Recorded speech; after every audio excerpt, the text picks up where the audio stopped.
Joining me is a multi-award winning filmmaker. We call him Leo. How are you? I'm fine. How are you? Thank you for joining us. You're welcome. I'm glad I made it. It was tricky, and yeah. No, we're glad you made it too. We appreciate it. Sure. Tell me something. How much of film storytelling shaped your childhood? I would say mostly the local creatives, what they've been making throughout the years. I've been watching a lot of comedy, a lot of TV shows, mainly local. I love local content.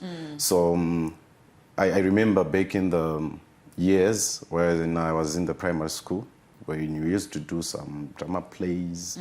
I think that really shaped me to whom I am now. I began to like more films. I wanted to see more, even outside Zimbabwe. But I would say mostly the local creatives, and I cannot name them. I'm sure there are a lot of them. There are a lot. Yeah. I'm pretty sure, because I think I also kind of have an idea of some of what you were watching, and yeah, it was quite entertaining, wasn't it? Exactly. When you look at the industry then and you look at it now, what are some of the differences that stand out for you? Yeah, I think it's all about consistency now. Yeah, because I remember we used to watch the likes of Parafini, the Kapupi and Maraba. Like I said, I loved comedy. Yeah. So by now, I don't know what's really going on. I'm sure it's more of funding. Yeah, that's really lacking, because with the technology that is advanced, you need to keep track of what's happening and what's on the ground. So I think somehow we are failing to be in the track. Yeah. Look, I know we can argue it with funding and the likes, but let's look at it from this perspective, right? When we look at Ana Parafin, Ana Gringo, yes, their content was extremely relatable. Yes. So for me, it wasn't always a matter of how crisp the video is, but the content in itself captivated me, because I could understand, I could relate to what was going on. We all had Komatobias, who was mischievous. We all knew these characters. We could relate to them. Are we struggling now to tell stories that people relate to? Yeah. I think that's the other issue now. The stories that we have like currently, and the stories we used to see like before. So we can't just say it's funding. Also, maybe the actors, the new generation, is lacking the experience, the expertise. So they need to be trained to say it's not about money. Filming, you're just coming with your talent. You need to be somewhere, so you just don't go there without a proper training. Yeah, so there must be a channel, there must be a way. Yeah, so I'm sure it's all about also the training. The training itself. I'm sure by then they had training facilities. I'm sure our community was Aisha, and people would come, wait time at drama plays and stuff, but now those places are dormant. Yeah. Well, maybe we're also needing to utilize them a bit more. So tell me, at what point did you decide, I want to take this on seriously, and I'm going to be brilliant at what I do? I remember it started when I was in high school, doing a drama play. We used to do some comedy with my friends, writing some plays we do in front of people. I didn't have that vision much by then. Then I remember my first audition. It was 2018 as an actor. So I would say that film was not successful, the first film that I did just as an actor. So things were not adding up when I was on set to say, how are they recording the sound? How is this camera going? This and this, you understand? So with my colleagues, with my friends, because I met other actors there, then we became like a family. Then we said, can't we do something on our own? I remember I was 17 years old by then. Then we created our own production house. Then we said, can't we do a film on our own? By then I was just an actor. Then we said, so where can we find an editor? Where can we find a director? Where can we find this? And we said, let's do it on our own. I'll edit. I'll shoot. I'll figure it out. Without even training and stuff. But I tell you, it was a success. That film is on YouTube. It's called Godspeed. Yeah, it's on our YouTube channel. That's when it started. So I started learning a lot on YouTube, taking a camera, my phone, trying to shoot random pictures and videos. Yeah, that trained me a lot. So I would say experience is the best teacher. Yeah. I hear you. And I like that because, look, so I remember when I started studying journalism, the teacher just made a very simple statement. You either are a journalist or you're not. Sure. And as you go through, you will figure out where you lie, and it will be clear as day. Sometimes it's not about you wanting to be something. It's about who you are inherently. Exactly. And when it's something that is who you are, then you will find it's a lot easier to pick up on some of these skills. But did you then decide that you wanted to also formalize the skills part of things and maybe get professional training outside of what you were teaching yourself? That's true.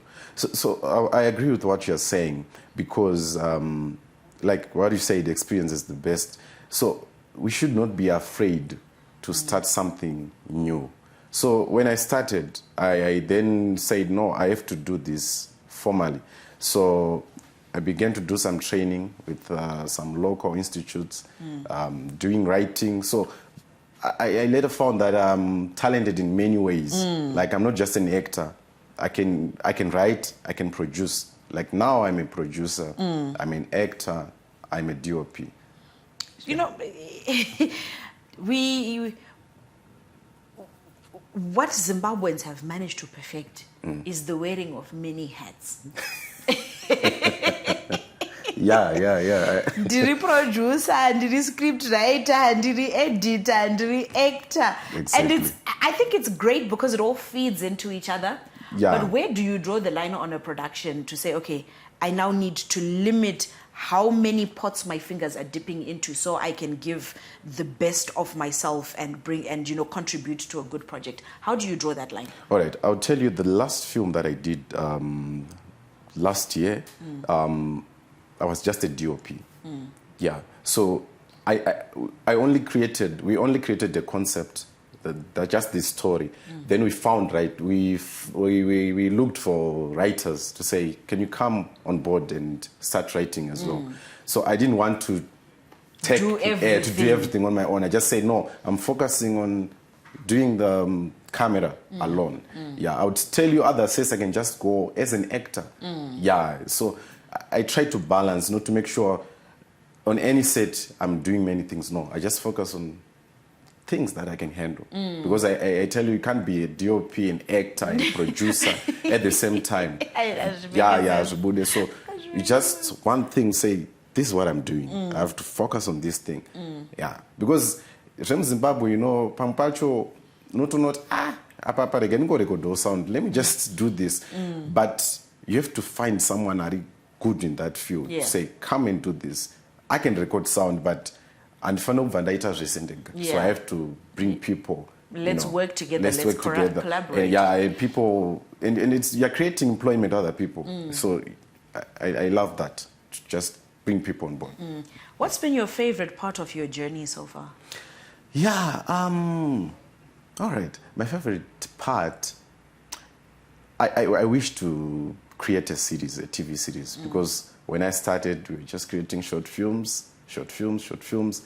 Then last year, I managed to create a series, a TV series. Yeah, it was not easy, I tell you, but I learned a lot from the process, from the pre-pro to the post. Yeah, it was something else. It was exciting, and I'm learning day by day. Yeah.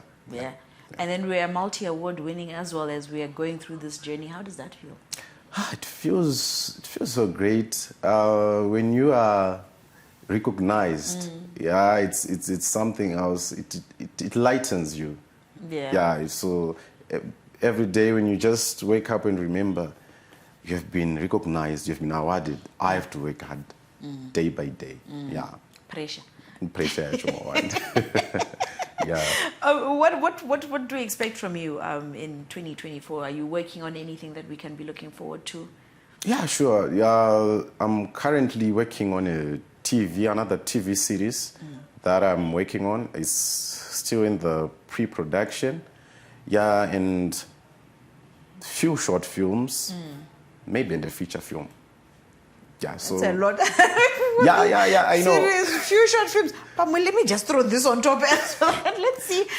Yeah. We're trying to fish something. Yeah. So yeah, be ready for that. And be ready. For Leo, that. thank you so much for sitting down with us. I think as you know, as we maybe just wrap it up, where do you see yourself in the next? Let's not even go too far. In the next 2 years, as a filmmaker. Okay. In the next 2 years, I see myself improving day by day and making sure that everyone sees that in Zimbabwe we have quality, we have talent. So we want to prove those people who have been saying, film industry in Zimbabwe yakadakwa. I tell you the journey, I know it's not easy, but even in the next 2 years, because what I'm working currently this year is going to prove to those people who have been saying the film industry in Zimbabwe, yakadai. We just want to make sure we are on the map. People see us. And yeah. Leo, where do we follow your journey online? What platforms do we access to get in touch with you or see what you're doing? Okay, on Facebook it's Leo Jakata Eriks. On Instagram, Leo Jakata Eriks. LinkedIn, everywhere. It's just Leo Jakata Eriks. You get me, you find me. And yeah. Leo, thank you so much for sitting down with us this morning. You're we wish you welcome. all the best, and we will be watching that exciting journey as you head on to prove that Zimbabwe inequality. Yeah, it has. It's talented. yeah.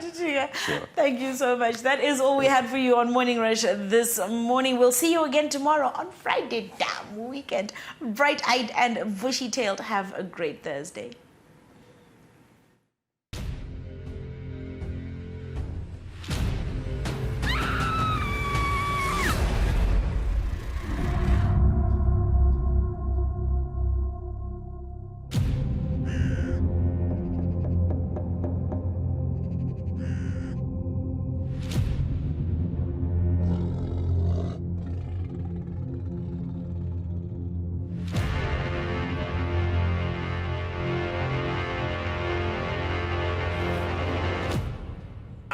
Ipapo pa ZTN Prime, DSTV channel 294, the place to be.